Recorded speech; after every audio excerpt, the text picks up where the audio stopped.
Buenos días, buenas tardes, buenas noches. En este video vamos a dar toda la información y los detalles en relación a los dos partidos que se han jugado en esta jornada correspondientes a la ida de los octavos de final de la Champions League. Ya se han terminado los primeros 8 compromisos de esta ronda de 16. Ha habido victorias importantes. Hoy tuvimos el primer empate, solamente hubo una igualdad en los primeros 8 compromisos, pero vamos a hablar más específicamente de los dos que sucedieron hoy. El Leipzig obtuvo un aceptable empate ante el Manchester City y podría haber tenido un mejor resultado teniendo en cuenta que empezó abajo en el marcador debido a un grave error defensivo y posteriormente terminó igualando el cotejo tras el tanto de cabeza de uno de los mejores jugadores del último Mundial de Qatar. Y por otro lado, el Inter consiguió también un triunfo vital. Parecía que se iban a empatar tanto el equipo de Milán como el conjunto portugués porque se enfrentó al Porto. Sin embargo, apareció la bestia belga Lukaku, que no había tenido unos buenos últimos meses y de hecho desde que había arrancado la pretemporada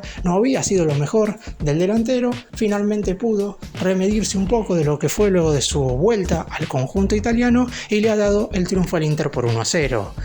Empecemos. Vamos a comenzar con la igualdad entre el Leipzig y el City en Alemania, un resultado que claramente favorece de cara a lo que va a ser el cotejo de vuelta al conjunto inglés, que debería imponerse a los alemanes en Inglaterra. En esta oportunidad se logró poner en ventaja por 1-0 con un tanto en la primera parte a los 27 minutos de la etapa inicial por medio de Riyad Mahrez, luego de una muy mala salida que realizó el conjunto teutón desde abajo. El Leipzig siempre intentaba salir jugando desde la última línea defensiva y para después juntar a los mediocampistas junto con los atacantes, pero en la mayoría de las oportunidades siempre se encontraba con una presión muy pero muy alta del equipo dirigido por Pep Guardiola. Sin embargo, el Leipzig logró igualar condiciones de cara al segundo tiempo. Una curiosidad para este partido: Guardiola no realizó modificaciones. Los mismos 11 que arrancaron el partido fueron los mismos 11 que lo terminaron. Por el lado del Leipzig sí tuvo cambios y de hecho se dio uno de los regresos más esperados. Christopher Nkunku, que se había lesionado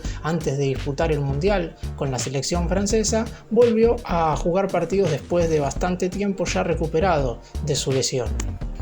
En la segunda parte, si bien es cierto que el City en general siempre tuvo la pelota, 62% de la posesión del balón contra un 38% del conjunto local, la realidad es que no daba la impresión de que el conjunto inglés pudiera marcar el segundo. Por lo menos eso es lo que se veía dentro del terreno de juego. El dominio de balón no era igual al predominio en el campo contrario, que es algo que siempre prioriza Pep Guardiola, porque no es lo mismo tener la pelota mucho tiempo que tener la pelota en el campo rival. Tenerla en el propio mucho no sirve, más allá de que el City ya estaba arriba en el resultado. Por todo esto, en el segundo tiempo el Leipzig, quizás en una jugada un tanto aislada, más allá de que no jugó mal el conjunto alemán en la segunda parte, logró igualar el encuentro por medio de uno de los mejores jugadores, como dije en la introducción, del último mundial, el croata Josip Gvardiol, terminó igualando el compromiso.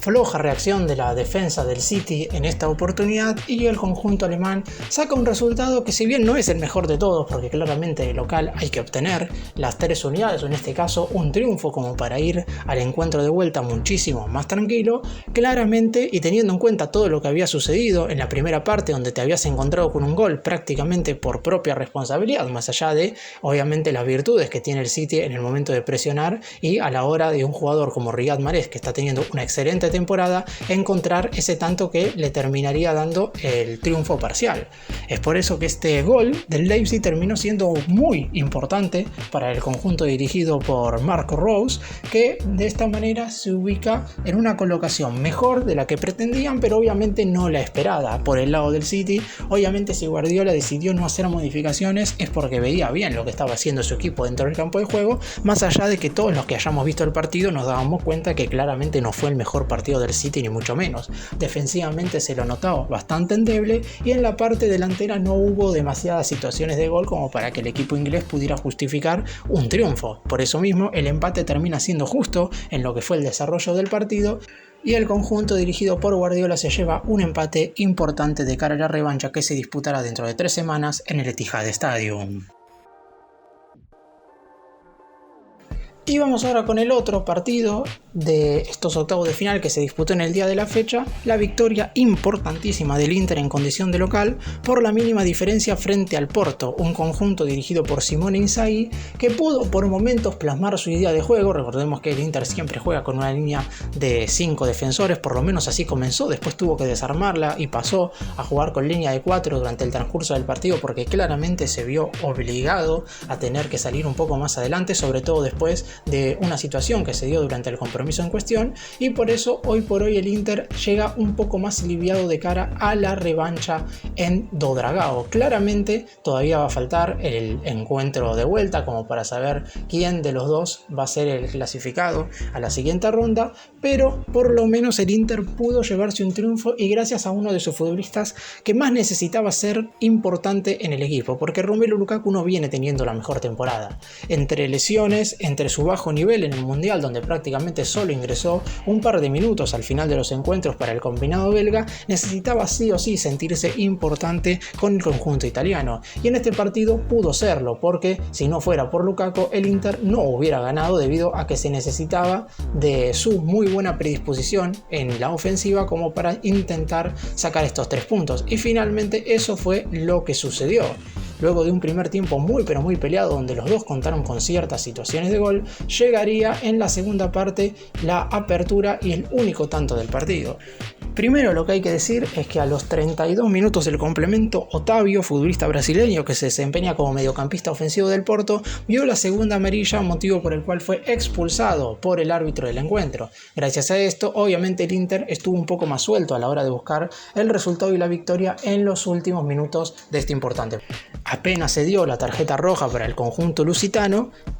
Inzaghi mandó a la cancha a Denzel Dumfries en lugar de Skriniar y armó, como dije, la línea de 4 desarmando, una línea de 5 que ya no tenía mucho sentido porque el Porto únicamente iba a terminar buscando la igualdad que por ese momento estaba consiguiendo, un 0-0 sin goles, poco productivo y hasta se podría decir justo porque el conjunto dirigido por Sergio Conceição también tuvo sus situaciones como para convertir. Sin embargo, fue Lukaku a 4 minutos del final, a los 41 del segundo tiempo y luego de un cabezazo que se dio en el palo, posteriormente en el rebote, quien terminaría convirtiendo el tanto del triunfo. Se quedaría el Inter con una victoria muy pero muy importante de cara a lo que va a ser la revancha en Portugal. El conjunto italiano sabe que este era un partido complicado, que en principio por lo que se vio en la fase de grupos el Porto es un muy buen conjunto que maneja muy bien tanto las trayectorias de ataque como de defensa y es por eso que necesitaba sí o sí ganar. Un empate claramente dejaba mejor ubicado de cara al cotejo de vuelta al equipo dirigido por Conceição, por lo que este gol sobre el final de Lukaku, que había ingresado a los 12 minutos del segundo tiempo en lugar de Edin Dzeko, terminó trayendo la tranquilidad necesaria para que los dirigidos por Inzaghi se llevaran un triunfo más que necesario. Ahora claramente dentro de 3 semanas en la revancha en Portugal pueden llegar a pasar muchísimas cosas. Lo más importante claramente va a ser que ya no hay gol de visitante, por lo que esto no afectará ni al Porto por el hecho de no haber convertido en el estadio San Siro, ni tampoco al Inter en caso de que convierta en Portugal. El equipo dirigido por Conceição deberá ganar por un gol de diferencia para forzar el tiempo extra y posteriormente, si es que sigue la paridad, los penales, o el ganador del partido en caso de que sea Porto por más 2 goles o Inter, o en caso de igualdad será el conjunto italiano. Repasamos todos los resultados que se dieron en los partidos de ida de esta edición 2022-2023 de los octavos de final de la UEFA Champions League. Los primeros 2 compromisos se jugaron hace 8 días, el martes 14 de febrero, cuando el Milan derrotó en condición de local 1-0 al Tottenham con gol de Brahim Díaz y el Bayern de Múnich venció en condición de visitante 1-0 al Paris Saint-Germain con un gol de Kingsley Coman, exfutbolista del conjunto francés. Los partidos revanchas de estos 2 compromisos se estarán jugando el miércoles 8 de marzo. Posteriormente, el miércoles 15 de febrero pasado, hubo otros 2 partidos importantes. El Benfica, que derrotó en condición de visitante 2-0 al Brujas con goles de Joao Mario de penal y de David Neres, y el importante triunfo del Borussia Dortmund en Alemania, es decir, en condición de local sobre el Chelsea con un tanto de Adeyemi. Los 2 partidos revancha se estarán jugando un día antes de los mencionados anteriormente, es decir, el martes 7 de marzo. Y posteriormente ya tenemos que irnos a los partidos que se jugaron durante esta semana. Este martes 21 de febrero hubo dos triunfos que prácticamente cierran las series, como lo fue la gran victoria y remontada del Real Madrid 5-2 sobre el Liverpool en Anfield con un doblete de Vinicius, 2 tantos de Benzema y un gol de Militao. Anteriormente Darwin Núñez y Mohamed Salah habían abierto el marcador y estirado la ventaja para el conjunto inglés. Por el lado del otro compromiso, el Napoli, también en condición de visitante, es decir en Alemania, derrotó por 2-0 al Eintracht de Frankfurt con goles de Victor Osimhen y de Giovanni Di Lorenzo. Los partidos revancha de estas dos llaves se disputarán el miércoles 15 de marzo, es decir, serán las últimas dos series que se estarán cerrando correspondientes a los octavos de final de esta edición de la Liga de Campeones de la UEFA. Y por último, los cotejos que se disputaron en el día de la fecha. El Leipzig y el Manchester City igualaron 1-1 en Alemania con goles de Riyad Mahrez para el conjunto inglés y de Josko Gvardiol para el equipo alemán, mientras que el Inter, con un gol a 4 minutos del final por parte del belga Romelu Lukaku, derrotó 1-0 al Porto. Los partidos revancha de ambas series se estarán jugando el martes 14 de marzo.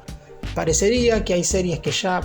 podrían decirse que están cerradas, pero la mayoría de ellas están abiertas. Es una Champions League donde verdaderamente no sabemos quiénes serán los equipos que pueden llegar a ser candidatos al título. Obviamente, si tenemos que hablar de los que han conseguido un triunfo importante de cara a los octavos de final, el Real Madrid pica en punta junto con el Bayern de Múnich, que logró por momentos hacer que el Paris Saint-Germain desapareciera del campo de juego. Pero después el resto de los equipos, la verdad es que no tuvo una labor verdaderamente importante. El Napoli sí disputó un buen partido, pero su rival claramente era mucho menor al de los dos equipos que mencioné recién, porque el Real Madrid tuvo que enfrentar a un Liverpool que es subcampeón de Europa, mientras que por el lado del Bayern de Múnich tuvo que jugar ante un Paris Saint-Germain que ya sabemos la clase de futbolistas que tiene hoy por hoy en la plantilla. Por eso mismo, las facilidades de un equipo y otro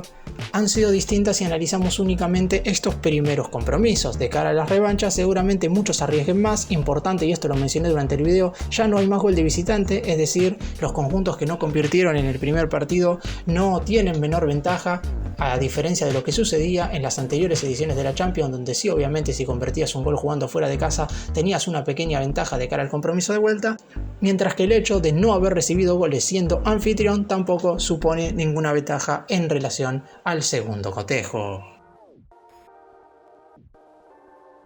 Vamos a tener ahora una semana totalmente de descanso en relación a lo que van a ser los partidos revanchas. Como dije recién, vamos a estar volviendo el 7 de marzo a ver quiénes serán los primeros equipos clasificados a los cuartos de final, y después de que tengamos a los 8 conjuntos correspondientes que avanzarán de esta ronda de octavos de final, vamos a tener un sorteo para ver cuáles serán los enfrentamientos. A diferencia de lo que sucedió en la previa del sorteo de octavos, ya podrán enfrentarse equipos del mismo país y también elencos que hayan compartido grupo, algo que no sucedía en los octavos de final. Por el momento parecería que hay equipos que están inclinados a clasificar a la siguiente fase. Sin embargo, salvo un par de excepciones como las que mencioné, la del Real Madrid y la del Napoli, el resto de los conjuntos deberá brindarse al máximo como para ver si pueden o no meterse entre los 8 mejores de la competición más importante a nivel clubes del fútbol europeo.